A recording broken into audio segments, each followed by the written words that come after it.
سبيلي أدعو إلى الله على بصيرة أنا ومن اتبعني وسبحان الله وما أنا من المشركين. السلام علیکم ورحمۃ اللہ وبرکاتہ. الحمد للہ کفا والصلاة والسلام علی رسولہ المصطفیٰ اما بعد. اعوذ باللہ من الشیطان الرجیم. بسم اللہ الرحمن الرحیم. یا ایہا الذین آمنوا قوا انفسکم واہلیکم نارا. محترم ناظرین کرام، سماجی برائیاں آؤ مل کر خاتمہ کریں. اس سیریز کا 21واں ایپیسوڈ لے کر حاضر ہوا ہوں جس کا عنوان ہے اولاد کے حقوق اور ماں باپ کی ذمہ داریاں. ناظرین کرام، معاشرتی طور پر والدین اور اولاد کا رشتہ بہت نازک تعلقات کا آئینہ دار ہے. والدین چاہتے ہیں کہ اولاد اپنی ذمہ داریوں سے، اپنے فرائض سے غافل نہ ہو، اور اولاد کی خواہش ہوتی ہے کہ ماں باپ اپنے فرائض اچھی طرح سے ادا کریں، جبکہ دونوں ہی حقوق و فرائض کے رشتے میں بندھے ہوئے ہیں. اسلامی معاشرتی زندگی یکرخی نہیں ہے بلکہ ہماگیر ہے. اس کے اندر جہاں ماں باپ کے حقوق بیان کیے گئے ہیں، وہیں پر بچوں کے حقوق بھی بڑی وضاحت کے ساتھ بیان کر دیے گئے ہیں. آج ہمارے سماج میں لیکن ایسا نہیں ہوتا ہے. سماج کے اندر عام طور سے ماں باپ کے حقوق بیان کیے جاتے ہیں اور وہیں پر بس کر دیا جاتا ہے، جبکہ بچوں کے حقوق سے بھی آگہی اور آشنائی ہونا بہت زیادہ ضروری ہے. اگر ہم بچوں کے حقوق نہیں جانیں گے، اولاد کے ساتھ ہمیں کیا کرنا ہے، ان کے تئیں ہمارے اوپر کیا ذمہ داریاں ہیں، یہ اگر ہم نہیں جانیں گے تو شاید بہت سارے فرائض اور ذمہ داریوں سے ہم غفلت برت جائیں اور کوتاہی کر جائیں. کیونکہ آج جو بچے ہیں وہ کل کے جوان ہوں گے، کل کے بزرگ ہوں گے. آج کی جو اولاد ہے وہ کل کی والد ہوگی. اس لیے بچوں کی پرورش، ان کی تعلیم و تربیت میں کوتاہی برتنا سماج کے لیے بہت ہی زیادہ نقصان دہ ہوگا. قرآن کریم میں اللہ رب العالمین سورہ تحریم آیت نمبر 6 میں ارشاد فرماتا ہے، یا ایھا الذین آمنوا قوا انفسکم واہلیکم نارا. اے ایمان والو، اپنے آپ کو اور اپنے اہل و عیال کو جہنم سے بچاؤ. وہ جہنم جس کا ایندھن انسان اور پتھر ہیں، یعنی جہنم سے خود کو بچانا ہے اور اپنے بچوں کو بھی بچانا ہے. تو آئیے اس ایپیسوڈ میں ہم یہ سیکھتے ہیں کہ بچوں کے تئیں ماں باپ پر کیا ذمہ داریاں ہوتی ہیں. اس سلسلے میں سب سے بنیادی بات کہنا چاہوں گا کہ سب سے پہلا حق بچے کا یہ ہے کہ باپ اس کے لیے نیک ماں کا انتخاب کرے، دیندار عورت کا انتخاب کرے. اللہ کے نبی نے فرمایا فاظفر بذات الدین، دیندار عورت کو اپنے لیے منتخب کیا کرو. یہ بچے کا پہلا حق ہے، اس کا بچے کی زندگی پر بہت گہرا اثر پڑے گا. اور دوسرا حق اس کا یہ ہے کہ اس کے آنے سے پہلے ہی آپ اس کی صالحیت اور دینداری کے لیے دعا مانگیں. ربی حب لی من الصالحین، دعا مانگا کرے اے اللہ نیک اولاد عطا فرما. اور تیسرا بچے کا حق پیدا ہوتے ہی یہ ہے کہ جب بچہ پیدا ہو جائے تو کسی نیک آدمی کے ذریعے سے بچے کی تحنیک کروا دیا کریں. تحنیک مطلب منہ میں کوئی خوراک، کوئی کھجور وغیرہ وہ نیک آدمی چبا کر اور خوب ملائم کر کے بچے کے منہ میں وہ لقمہ ڈال دیا کرے. صحیح مسلم 2145 میں آتا ہے کہ حضرت ابو موسیٰ اشعری کہتے ہیں کہ میرے یہاں ایک بچہ پیدا ہوا، فاتیت النبی صلی اللہ علیہ وسلم، رسول اللہ کے پاس آیا اور اللہ کے نبی صلی اللہ علیہ وسلم نے اس بچے کا نام ابراہیم رکھا. وحنکہ بالتمر، اور ایک کھجور کو نرم ملائم کر کے اسے کھلایا. ودعا لہ بالبرکہ، اور برکت کی دعا دی، اور اس کے بعد ہمیں بچے کو حوالے کر کے چلے گئے. چوتھا حق بچے کا یہ ہے کہ 7ویں دن اس کا عقیقہ کیا جائے اور اس کے سر کے بال کو اتار کر اس کے وزن کے برابر چاندی اللہ کے راہ میں صدقہ کر دیا جائے اور اس کا بہترین نام رکھا جائے. سنن نبی داؤد کتاب الضحایا حدیث نمبر 2838، اللہ کے رسول صلی اللہ علیہ وسلم نے فرمایا کل غلام رہینۃ بعقیقتہ وتذبح عنہ یوم سابعہ. ہر بچہ اپنے عقیقے کی وجہ سے مرہون ہوتا ہے، رہینہ ہوتا ہے، وہ روک دیا گیا ہوتا ہے. 7ویں دن اس کی طرف سے جانور ذبح کیا جائے، مستقل ایک جانور ذبح کیا جائے. اگر لڑکی ہے اور لڑکا ہے تو مستقل 2 جان ذبح کیا جائے، اور اسی دن اس کے سر کے بال کو اتار دیا جائے اور بہترین اس کا نام رکھ دیا جائے. عقیقہ کرنا بہت ضروری ہے. امام احمد رحمہ اللہ نے رہینہ کا مطلب لکھا ہے کہ جس ماں باپ نے اپنے بچے کا عقیقہ نہیں کیا ہوگا، کل قیامت کے دن وہ بچہ اپنے ماں باپ کے لیے شفاعت نہیں کرے گا، اللہ سے سفارش نہیں کرے گا. اس لیے عقیقہ کرنا چاہیے. یہ اللہ کی طرف سے ایک نعمت ہے جو آپ بچے کی شکل میں پا رہے ہیں. اس نعمت کا شکریہ ہمیں ادا کرنا چاہیے عقیقے کی شکل میں. ایک ننھے سے بچے کا 7واں حق یہ ہے کہ اگر وہ لڑکا ہے تو اس کا ختنہ کروایا جائے. صحیح بخاری کتاب اللباس حدیث نمبر 5889، اللہ کے رسول صلی اللہ علیہ وسلم نے فرمایا خمس من الفطرہ، 5 چیزیں فطرت کی ہیں، انبیاء کی سنتیں ہیں، انہی میں سے ہے الختان، ختنہ کروانا. ایک ضعیف روایت میں ہے کہ اللہ کے نبی صلی اللہ علیہ وسلم نے 7ویں دن حضرت حسن کا ختنہ کیا تھا. اس کے بعد بھی آپ کر سکتے ہو، اس میں کوئی حرج نہیں ہے.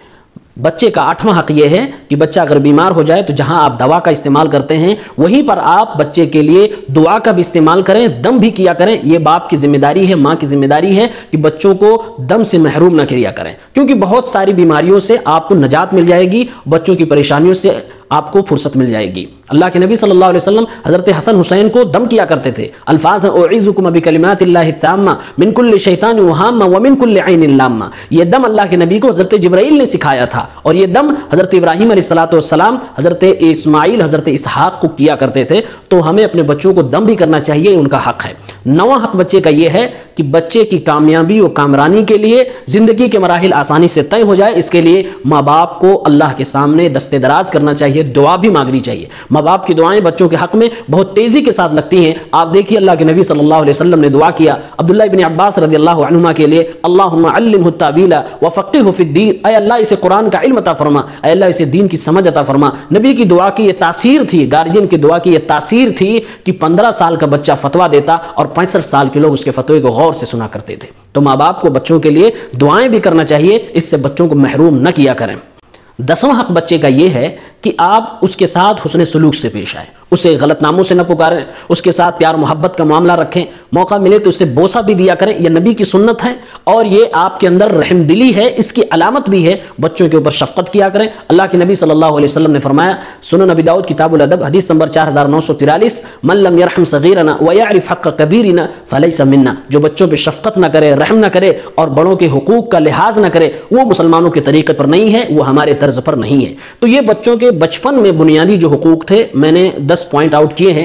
ناظرین کرام، آئیے اب کچھ ایسے حقوق میں آپ کو بتلاتا ہوں جن سے لاپرواہی کرنے پر ماں باپ اللہ تبارک و تعالیٰ کے ہاں کٹگھرے میں کھڑے ہو سکتے ہیں، ان کو گناہ مل سکتا ہے۔ وہ 5 حقوق ہیں: حق حیات، حق پرورش، حق تربیت، حق میراث، حق نکاح۔ آئیے سب سے پہلا حق لیتے ہیں حق حیات۔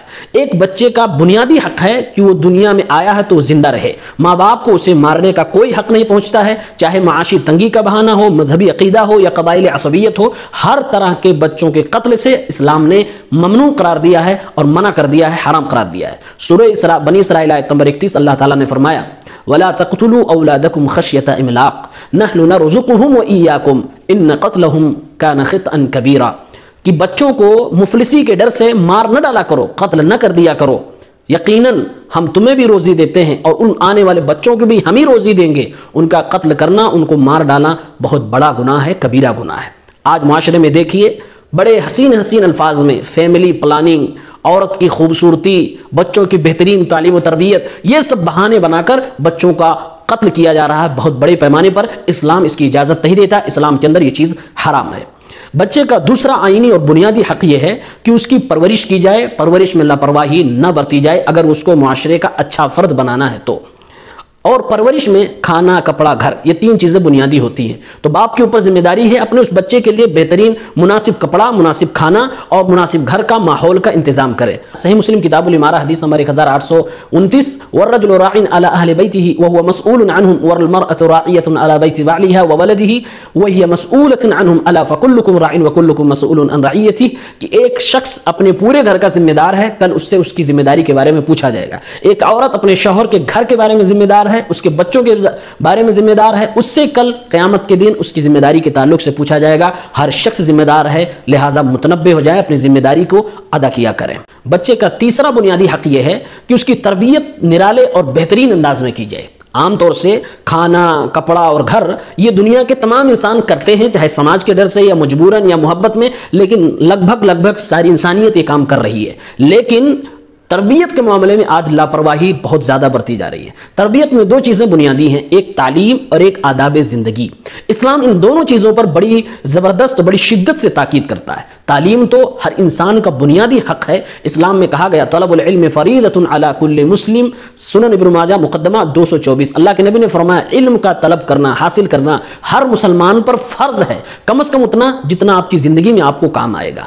اسلام میں تعلیم کو اتنا سیریس لیا گیا ہے اور اتنا ضروری سمجھا گیا بچوں کے لیے۔ مسند احمد 2216 میں آتا ہے کہ جب جنگ بدر ہوئی اور اس موقع پر کچھ کفار قیدی بنا لیے گئے تو ان کے فدیے کا مسئلہ آیا کہ فدیہ دو اور تمہیں چھوڑ دیا جائے گا. کچھ لوگوں کے پاس کچھ نہیں دینے کے لیے تھا لیکن وہ لکھنا پڑھنا جانتے تھے. اللہ کے نبی نے فرمایا فجعل رسول اللہ صلی اللہ علیہ وسلم فداءهم ان يعلموا اولاد الانصار الكتابہ.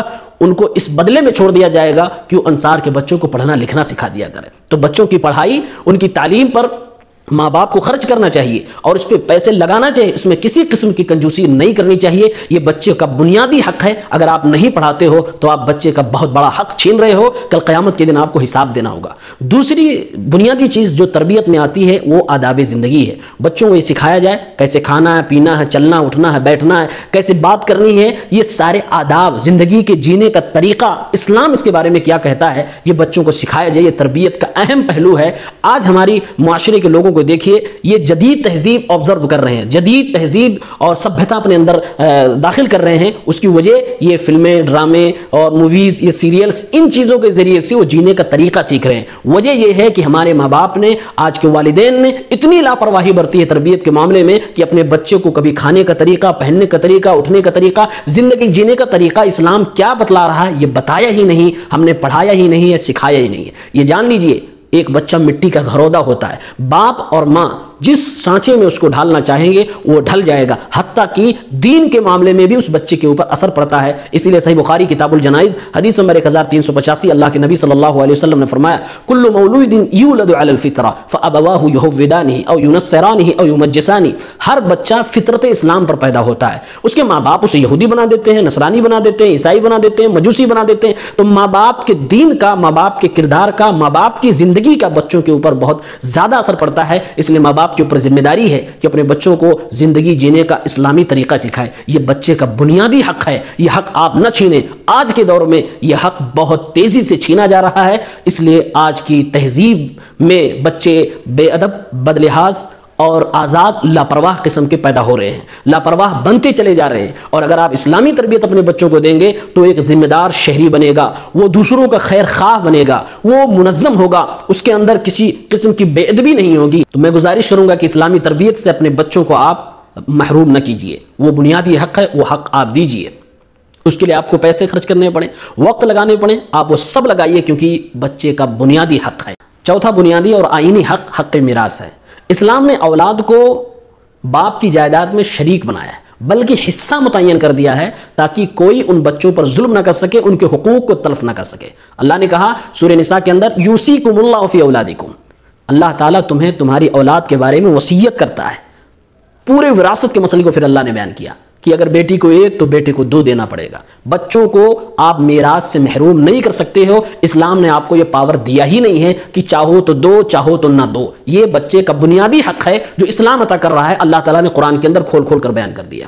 بچہ کس لائق بھی ہو، کیسا بھی ہو، آپ کو دینا ہے، ہر حال میں دینا ہے. اب اس کا بچے غلط مطلب یہ نہ نکالیں کہ باپ کو تو ہر حال میں دینا ہی ہے لہٰذا ہمیں باپ کے حقوق ادا کریں یا نہ کریں، کوئی مطلب نہیں. ہر ایک سے اس کے حقوق کی ادائیگی کے تعلق سے پوچھا جائے گا. بچے نے اپنے ماں باپ کے حقوق ادا کیے کہ نہیں اور ماں باپ نے بچوں کے حقوق ادا کیے کہ نہیں، ان دونوں کی گرفت ہو سکتی ہے اگر انہوں نے حق تلفی کی. پانچواں بنیادی حق بچے کا یہ ہے کہ اس کا نکاح کر دیا جائے. اسلام آزادانہ جنسی اختلاط کو معاشرے کی اخلاقی وجود کے لیے انتہائی زیادہ خطرناک سمجھتا ہے. اسلام میں یہ چیز بڑی خطرناک ہے کہ آدمی ادھر ادھر منہ مارے. اسے ضرورت ہے تو جائز طریقے سے ماں باپ اس کی ضرورت پورا کروائیں، یعنی اس کا نکاح کر دیا کریں. اور معاشرے میں جو نکاح کے قابل ہو وہ بے نکاح نہ رہے، یہ قرآن کا حکم ہے. سورہ نور آیت نمبر 32 اللہ تعالیٰ نے فرمایا وَأَنْكِحُوا الْأَيَامَ مِنْكُمْ وَالصَّالِحِينَ مِنْ عِبَادِكُمْ وَإِمَائِكُمْ. تم میں سے جو مرد عورت بے نکاح ہوں ان کو نکاح میں لے آؤ، غیر شادی شدہ ہوں ان کی شادی کروا دیا کرو، اور جو نیک بخت لونڈیاں یا غلام ہوں ان کا بھی نکاح کر دیا کرو. تو اسلام ایسا معاشرہ چاہتا ہے جس میں جو بالغ ہو، شادی کے لائق ہو، وہ شادی شدہ ہو، بغیر کوئی عورت بغیر مرد کے نہ رہے، کوئی مرد بغیر عورت کے نہ رہے. اسلام ایسا معاشرہ چاہتا ہے کیونکہ ایسے معاشرے میں کوئی برائی نہیں ہوگی. تو یہ بچے کا حق ہے کہ وہ جب شادی کے قابل ہو جائے تو اس کی شادی ماں باپ کر دیا کریں. اگر نہیں کرتے ہیں کسی بنیاد پر، کسی وجہ سے، تو ماں باپ ذمہ دار ہوں گے، گناہوں میں شریک ہوں گے اگر وہ گناہوں میں ملوث ہو جائے گا. اس لیے اس بنیادی حق کو نہ چھینا جائے. ناظرین کرام، قرآن و سنت کی روشنی میں بچوں کے یہ بنیادی حق میں نے مختصر انداز میں بیان کیا ہے. اللہ تعالیٰ سے دعا ہے کہ ہمیں عمل کرنے کی توفیق دے. جو لوگ صاحب اولاد ہیں ان کو غور کرنے کی توفیق عنایت فرمائے. آمین یا رب العالمین. وآخر دعوانا ان الحمد للہ رب العالمین. والسلام علیکم ورحمۃ اللہ وبرکاتہ.